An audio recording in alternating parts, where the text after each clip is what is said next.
राधे राधे दोस्तों, स्वागत है आप सभी का आपके अपने YouTube channel bright future Hindi classes में। दोस्तों, आशा है कि आप सब स्वस्थ होंगे। मैं आज फिर से आपके लिए हिंदी साहित्य के इतिहास से संबंधित 50 वस्तुनिष्ठ प्रश्न की 11वें नंबर की सीरीज लेकर आई हूँ, जो कि हमारा प्रश्न 501 नंबर का है। इससे पहले के जो सीरीज़ है वो अगर किसी स्टूडेंट ने नहीं देखी है तो वे मेरे डिस्क्रिप्शन बॉक्स में मैंने लिंक शेयर किया है, तो वहाँ से आप देख सकते हैं। उसमें मैंने बहुत बेहतरीन आपके लिए प्रश्न रखे हुए हैं, जो कि आपकी एलटी और प्रवक्ता के एग्ज़ाम की तैयारी के लिए बहुत महत्वपूर्ण रहने वाले हैं। तो चलिए शुरू करते हैं आज की सीरीज़ का 501 नंबर का हमारा प्रश्न। इनमें से कौन सा नाटक मोहन राकेश का है? इसमें नाटक दिए हुए हैं आधे अधूरे, कोणार्क, आठवां सर्ग या फिर पहला राजा। तो इसमें जो मोहन राकेश का नाटक है वो है ऑप्शन नंबर ए, आधे अधूरे। अगला प्रश्न देखिए। इस प्रश्न में हमें नाटक का नाम दिया है और नाटककार का नाम दिया है, तो उन्हें हमें सही सुमेलित करना है। तो देखिए, लहरों के राजहंस, ये किसके द्वारा लिखा हुआ है? ये है लहरों के राजहंस, लिखा है मोहन राकेश ने। अंधा युग किसका है? ये है धर्मवीर भारती का। आठवां सर्ग सुरेंद्र वर्मा जी का है। और तेंदुआ किसने लिखा है? मुद्रा राक्षस ने। तो इस तरह से हमारा जो कूट इसमें बैठता है वो है CADB, CADB। तो चलिए देखते हैं किसमें हमारा आंसर है CADB। CADB ये है हमारा ऑप्शन नंबर सी, CADB। चलिए अगले प्रश्न पर चलते हैं। अगला प्रश्न देखिए। आषाढ़ का एक दिन नाटक के रचयिता कौन है? इसके ऑप्शन है कालिदास, मोहन राकेश, विजय तेंदुलकर या फिर मुद्रा राक्षस। तो आषाढ़ का एक दिन किसने लिखा है? ये लिखा है option number B, Mohan Rakesh ने लिखा है। और बहुत ज़्यादा प्रसिद्ध ये नाटक रहा है इनका। अगला प्रश्न देखिए। नंद बौद्ध धर्म में दीक्षित होकर मुंडित मस्तक लेकर जब घर आता है तब सुंदरी का अहम चूर चूर हो जाता है। यह कथन किस नाटक के संदर्भ में है? इस तरह से नाटक के अंदर से भी ये कथन आ जाते हैं एग्जाम में, तो आप इस तरह के जो महत्वपूर्ण कथन रहते हैं उन्हें भी नोट डाउन अपनी नोटबुक में करते रहिए। मैंने बहुत सारे कथन अपनी सीरीज़ में दिए हुए हैं। इसके ऑप्शन देखिए। आधे अधूरे, आषाढ़ का एक दिन, लहरों के राजहंस या फिर इनमें से कोई नहीं। तो जो इसका सही आंसर है वो है ऑप्शन नंबर सी, लहरों के राजहंस में यह कथन कहा गया है। अगला प्रश्न है। बुद्ध के जीवन चरित्र को आधार बनाकर लिखा गया नाटक मुक्तिपथ किस नाटककार का है? इसके ऑप्शन देखिए। उपेंद्रनाथ अश्क, उदय शंकर भट्ट, वृंदावन लाल वर्मा या फिर जयशंकर प्रसाद। तो बुद्ध के जीवन चरित्र को आधार बनाकर जो लिखा गया नाटक है मुक्तिपथ, वो किसने लिखा हुआ है? वो लिखा है option number B, Uday Shankar Bhatt ji ने। अगला प्रश्न है।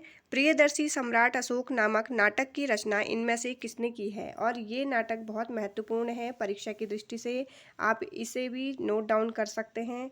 तो इसके ऑप्शन है विष्णु प्रभाकर, वृंदावन लाल वर्मा, दशरथ ओझा या फिर चतुरसेन शास्त्री।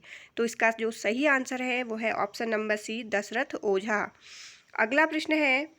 युगे युगे क्रांति नामक नाटक के रचयिता कौन है? तो इसके ऑप्शन देखिए। धर्मवीर भारती, मोहन राकेश, विष्णु प्रभाकर या फिर जगदीश चंद्र माथुर। तो युगे युगे जो क्रांति नामक नाटक है उसके रचयिता कौन है? वो है option number C, Vishnu Prabhakar. अगला प्रश्न देखिए। भारतेंदु जी ने किस प्रहसन में भ्रष्ट शासन तंत्र पर प्रहार किया है? इसके ऑप्शन है नील देवी, अंधेर नगरी, विद्या सुंदर या फिर धनंजय विजय।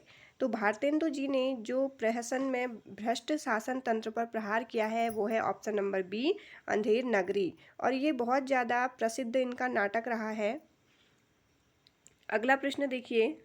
मादा कैक्टस के रचयिता नाटककार का नाम बताइए। इसके ऑप्शन है लक्ष्मी नारायण मिश्र, लक्ष्मी नारायण लाल, धर्मवीर भारती या फिर मणि मधुकर। तो जो सही आंसर है वो है option number B, Lakshmi Narayan Lal. देखिए, लक्ष्मी नारायण मिश्र और लक्ष्मी नारायण लाल, इन दोनों में बहुत कन्फ्यूजन रहता है जब मादा कैक्टस ये रचना पूछी जाती है, तो ये दोनों ही ऑप्शन परीक्षा में दे दिए जाते हैं।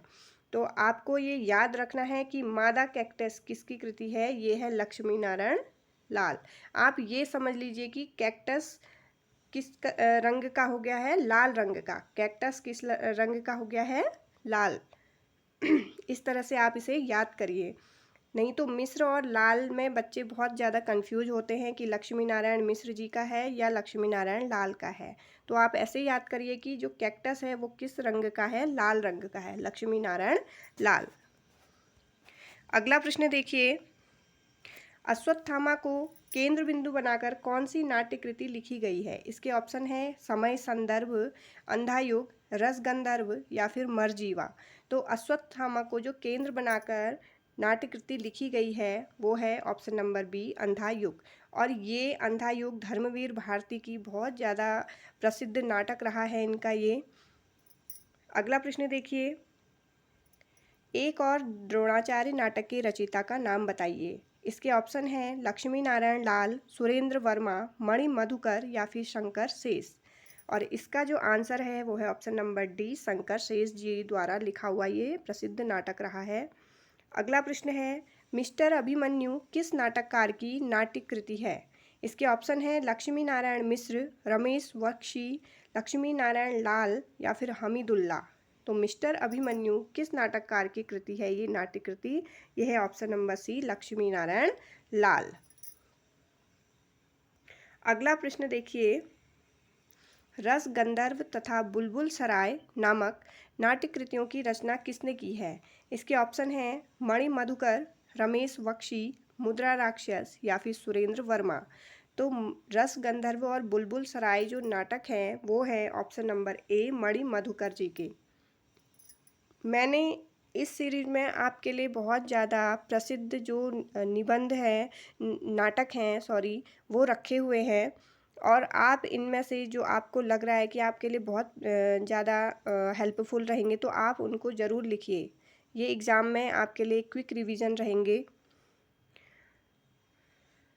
अगला प्रश्न देखिए, निम्न सूचियों को सुमेलित करते हुए सही विकल्प का चयन करना है हमें। नाटक का नाम दिया है और नाटककार का भी नाम दिया है। योर्स फेथफुली, ये किसका नाटक है? योर्स फेथफुली जो है वो मुद्रा राक्षस द्वारा लिखा गया नाटक है ये। देवयानी का कहना, ये है रमेश बख्शी जी का नाटक है। नायक खलनायक सुरेंद्र वर्मा, और नायक खलनायक भी एक तरह से प्रश्न पूछा जाता है कि किसका नाटक है, तो आपको नायक खलनायक वैसे भी याद रखना है। रस गंधर्व अभी मैंने बताया ऊपर के प्रश्न में, ये है मणि मधुकर जी का। तो इस तरह से जो हमारा कोड बैठता है वो बैठता है सी डी ए और B, C D A B. चलिए देखते हैं हमारा सी डी ए बी किस में है।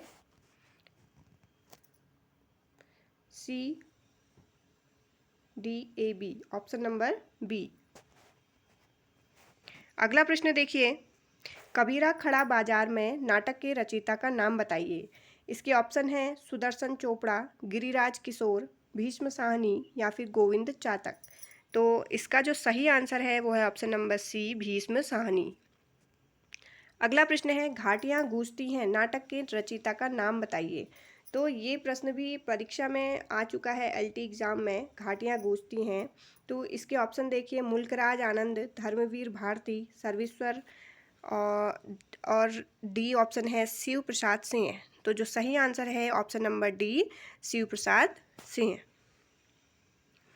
आप इसे कैसे याद रख सकते हैं? देखिए, जब हम शिव जी के मंदिर में जाते हैं, किसके मंदिर में जाते हैं? शिव जी के मंदिर में जाते हैं, तो वहाँ हम घंटियाँ बजाते हैं ना, तो उससे क्या होता है, उसके आसपास की जितनी घाटियाँ हैं वो क्या होती है, गूंजने लग जाती हैं जब हम घंटियाँ बजाते हैं।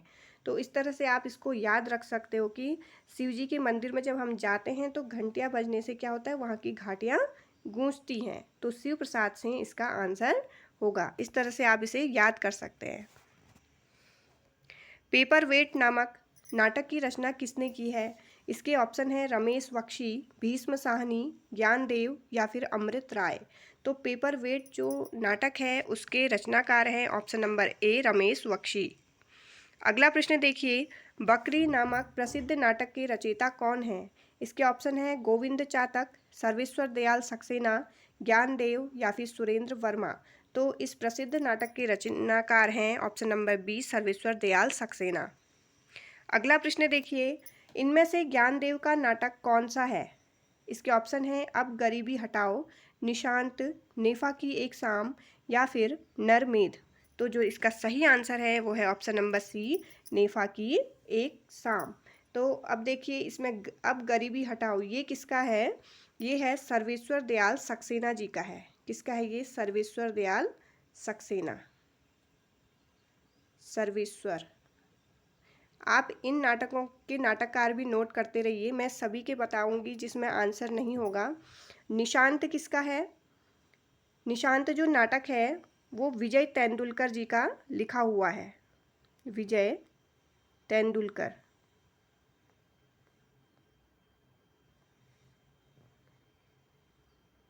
तेंदुलकर। और जो नेफा की एक शाम है आपका, ये ज्ञानदेव का नाटक है। और जो नरमेध है ये किसके द्वारा लिखा हुआ है? ये है गिरिराज किशोर जी का। किसका है ये? गिरिराज किशोर जी का ये नाटक लिखा है। गिरिराज किशोर।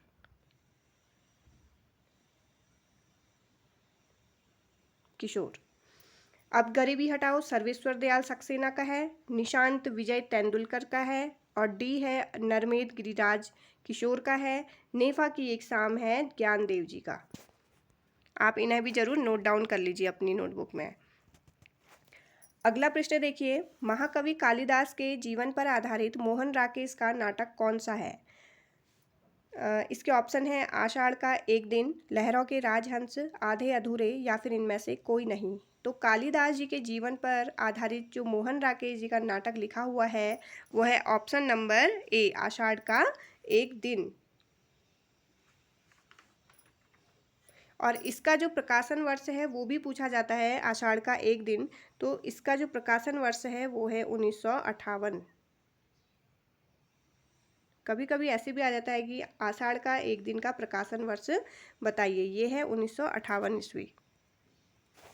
अगला प्रश्न देखिए, पीढ़ीगत संघर्ष की अभिव्यक्ति विष्णु प्रभाकर के किस नाटक में है? इसके ऑप्शन है टूटते परिवेश, युगे युगे क्रांति, डॉक्टर या फिर इनमें से कोई नहीं। तो इसका सही आंसर है वो है ऑप्शन नंबर बी युगे युगे क्रांति। अगला प्रश्न देखिए, अंधेर नगरी नाटक की रचना कब हुई थी? और ये भी परीक्षा की दृष्टि से बहुत महत्वपूर्ण प्रश्न है। इसके ऑप्शन देखिए 1868 ईस्वी, 1881 ईस्वी, 1890 ईस्वी या फिर 1900 ईस्वी। तो अंधेर नगरी जो नाटक है वो भारतेंदु जी द्वारा लिखा हुआ एक प्रहसन नाटक है और इसकी रचना हुई थी ऑप्शन नंबर बी 1881 ईस्वी में। अगला प्रश्न देखिए, चंद्रगुप्त नाटक का रचनाकाल क्या है? इसके ऑप्शन है 1920 ईस्वी, 1931 ईस्वी, 1951 ईस्वी या फिर 1965 ईस्वी। तो चंद्रगुप्त नाटक का जो रचनाकाल है वो है ऑप्शन नंबर बी 1931 ईस्वी। ये है जयशंकर प्रसाद जी द्वारा लिखा हुआ नाटक है जो कि बहुत ज़्यादा प्रसिद्ध रहा है। अगला प्रश्न देखिए, ये कथन पर आधारित है। युद्ध में मर्यादाएं टूट जाती हैं, विवेक पराजित होता है और अंधेपन की विजय होती है। यह कथन किस नाटक के संदर्भ में सटीक है? तो इसके ऑप्शन देखिए टूटते परिवेश, अंधेरे बंद कमरे, आठवां सर्ग या फिर अंधा युग। इसका जो सही आंसर है वो है ऑप्शन नंबर डी अंधा युग। ये धर्मवीर भारती जी द्वारा लिखा हुआ नाटक है। अगला प्रश्न है, आधे अधूरे की रचना मोहन राकेश ने किस वर्ष में की थी? इसके ऑप्शन है 1960 ईस्वी, 1969 ईस्वी, 1979 ईस्वी या फिर 1950 ईस्वी। तो इसका जो सही आंसर है वो है ऑप्शन नंबर बी 1969 ईस्वी। अगला प्रश्न है, नाटक जारी है रचना किस विधा की है? और आधे अधूरे की का रचना काल भी पूछा जाता है एग्जाम में, तो आप इसे भी लिखिए अपनी नोटबुक में। ये जरूर पूछा जाता है, अधिकतर ये परीक्षा में एलटी या प्रवक्ता में पूछा जाता है कि आधे अधूरे का रचना काल क्या है या अंधा युग का क्या है। इस तरह से रचनाकाल अक्सर पूछे जाते हैं। देखिए अगला प्रश्न है, नाटक जारी है रचना किस विधा की है। इसके ऑप्शन है नाटक, निबंध, कविता या उपन्यास। तो नाटक जारी है क्या है, एक कविता, ऑप्शन नंबर सी। अगला प्रश्न, मुझे चाँद चाहिए किस विधा की कृति है। नाटक, निबंध, कविता या फिर उपन्यास। तो मुझे चाँद चाहिए क्या है, ये एक उपन्यास। और मुझे चाँद चाहिए किसका है, ये सुरेंद्र वर्मा का। मुझे चाँद चाहिए किसका है, ये सुरेंद्र वर्मा द्वारा लिखा हुआ नाटक है, उपन्यास है। सुरेंद्र वर्मा का ये उपन्यास है।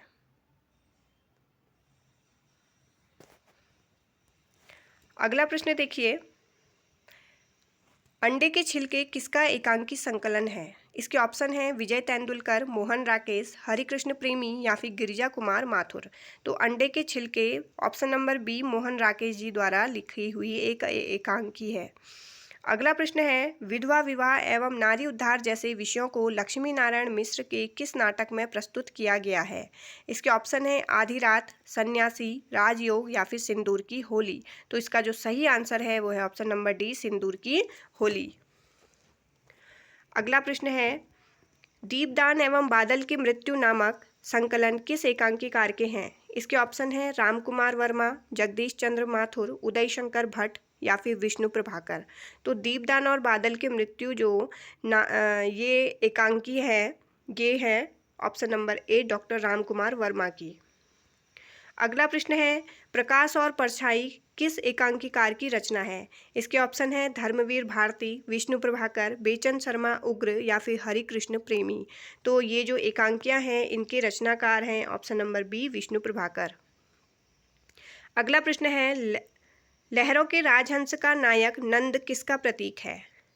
इसके ऑप्शन देखिए, संशयशील मानव का प्रतीक है ये, बौद्ध धर्म की विजय का प्रतीक है, अंतर्मन से टूटा हुआ व्यक्ति है यह, या फिर इनमें से कोई नहीं। तो लहरों के राजहंस का जो नायक नंद है वो ऑप्शन नंबर ए, संशयशील मानव का प्रतीक है। अगला प्रश्न है, लक्ष्मी का स्वागत किस एकांकीकार की कृति है। इसके ऑप्शन हैं उपेंद्रनाथ अश्क, सेठ गोविंद दास, रामकुमार वर्मा या फिर गोविंद बल्लभ पंत। तो जो इसका सही आंसर है वो है ऑप्शन नंबर ए, उपेंद्रनाथ अश्क। और ये लक्ष्मी का स्वागत अक्सर एग्जाम में पूछा जाता है ये। अगला प्रश्न देखिए, कबूतर खाना किस एकांकीकार की रचना है। इसके ऑप्शन हैं विनोद रस्तोगी, मोहन राकेश, भुवनेश्वर या फिर जगदीश चंद्र माथुर। तो कबूतर खाना जो एकांकी है उसके रचनाकार हैं ऑप्शन नंबर डी, जगदीश चंद्र माथुर।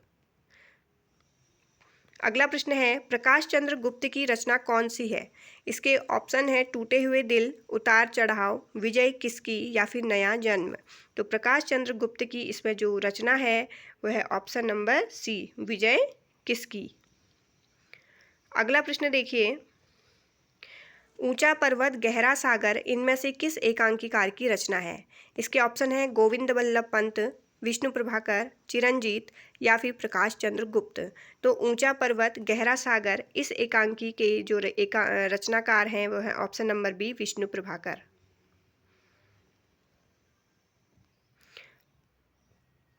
देखिए विष्णु जी किस में रहते हैं, सागर में रहते हैं ना। तो आप इस तरह से इसको लर्न कर सकते हैं। विष्णु भगवान किस में रहते हैं, गहरे सागर में रहते हैं। तो ऊंचा पर्वत गहरा सागर किसकी हो गई, विष्णु प्रभाकर की।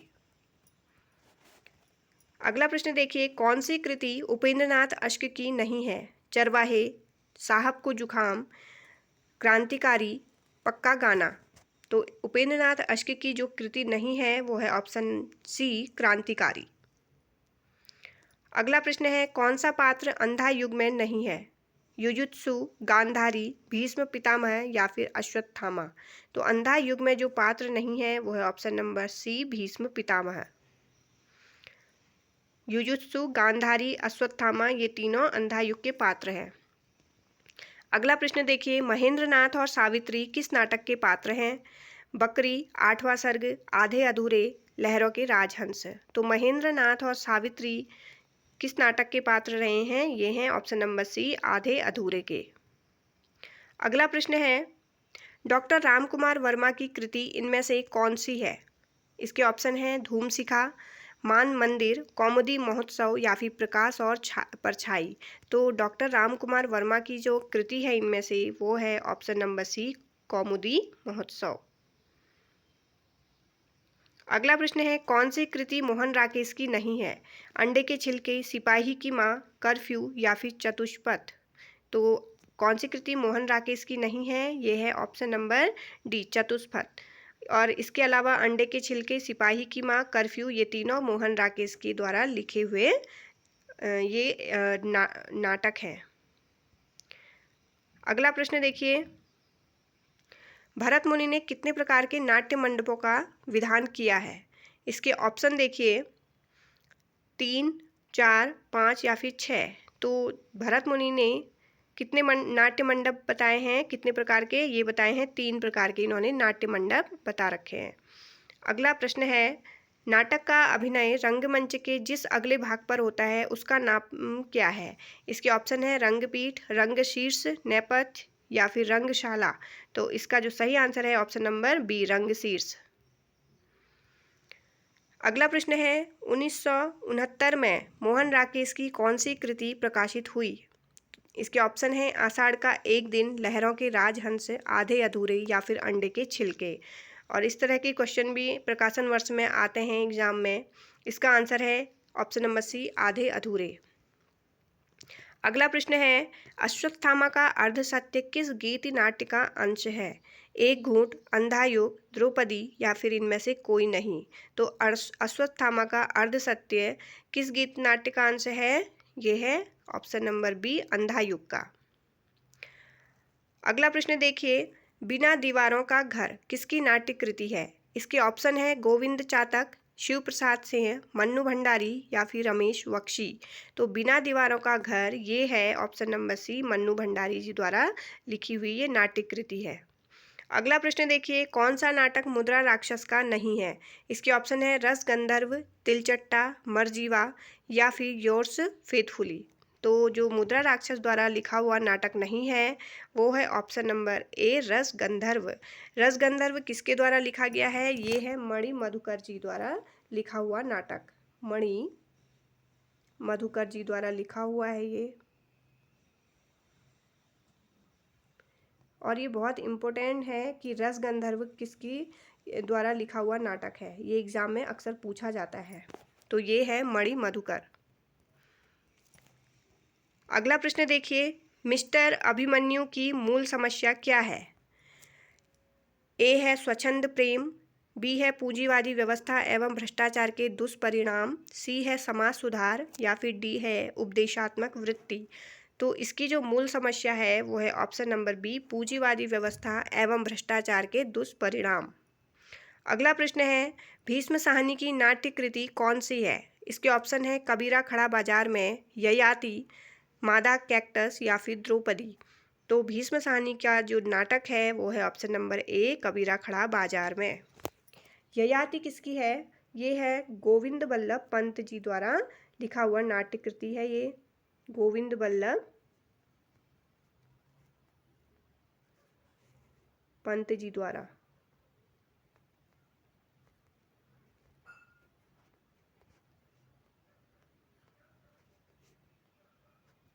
द्रौपदी किसकी है? द्रौपदी जो है सुरेंद्र वर्मा जी की है, सुरेंद्र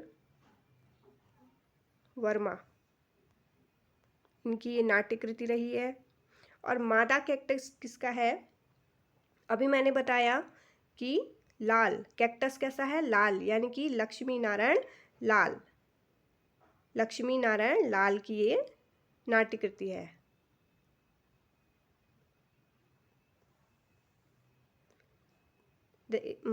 मादा कैक्टस अलग से भी प्रश्न पूछा जाता है, तो इसमें लाल और मिस्र में बहुत कन्फ्यूजन होता है, तो इसलिए आप याद रखिए कि कैक्टस कैसा होता है? लाल होता है। तो लक्ष्मी नारायण लाल की ये नाट्य कृति है मादा कैक्टस। द्रौपदी है सुरेंद्र वर्मा जी द्वारा लिखी हुई और ययाति है गोविंद बल्लभ पंत जी की।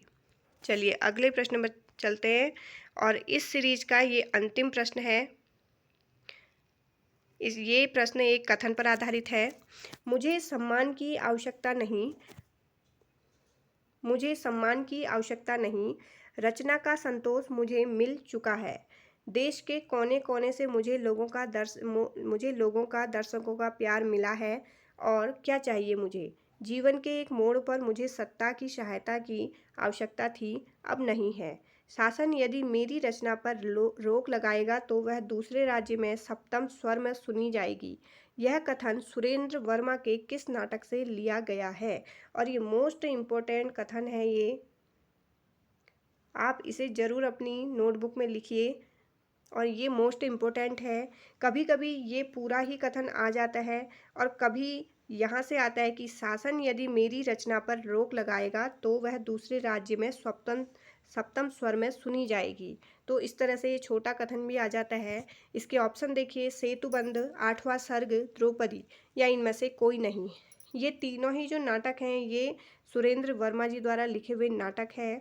और जो ये कथन कहा गया है वो कौन से ऑप्शन में कहा गया है, कौन से नाटक में कहा गया है? ये कहा गया है ऑप्शन नंबर बी, आठवां सर्ग में। ये कालिदास जी द्वारा कहा हुआ कथन है। आशा है कि आपको आज की मेरी ये सीरीज़ अच्छी लगी होगी। आप मुझे कमेंट में ज़रूर बताइए कि आपके 50 में से कितने प्रश्नों के उत्तर सही हुए हैं। लाइक करिए, शेयर करिए और जो मेरे चैनल पर नए हैं वो मेरे चैनल को सब्सक्राइब करिए ताकि आपको मेरी आने वाली हर एक वीडियो आसानी से मिल सके। मिलते हैं तब तक मेरी अगली वीडियो में। तब तक के लिए जय हिंद, जय भारत, धन्यवाद।